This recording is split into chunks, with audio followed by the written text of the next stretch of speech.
ડભોઈ પંથકમાં મેઘરાજાની ધમાકેદાર એન્ટ્રી જોવા મળી હતી। ભારે પવન અને ગાજવીજ સાથે ડભોઈ પંથકમાં પણ ધોધમાર વરસાદ ખાબક્યો હતો।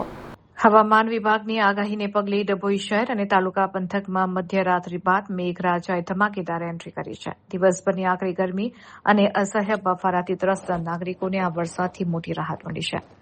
મધ્યરાત્રિએ અચાનક વાતાવરણમાં પલટો આવ્યો હતો અને ભારે પવન ગાજવીજ તથા વીજળીના કડાકા ભડાકા સાથે ધોધમાર વરસાદ તૂટી પડ્યો હતો, જેનાથી સમગ્ર પંથકમાં ઠંડક પ્રસરી ગઈ છે।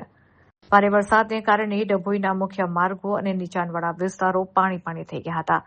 ખાસ કરીને રાણાની હોટલ પાસે ભારે પાણી ભરાઈ જતા વાહન ચાલકોને મુશ્કેલીનો સામનો કરવો પડ્યો હતો। તેજ પવનને લીધે અનેક જગ્યાએ દુકાનોના બોર્ડ અને છાપરા ઉડી ગયા હતા, તેમજ વૃક્ષોની ડાળીઓ તૂટી પડી હતી। ગાજવીજ અને વાવાઝોડા જેવા પવનને કારણે મોટાભાગના વિસ્તારોમાં વીજ પુરવઠો ખોરવાતા અંધારપટ છવાઈ ગયો હતો।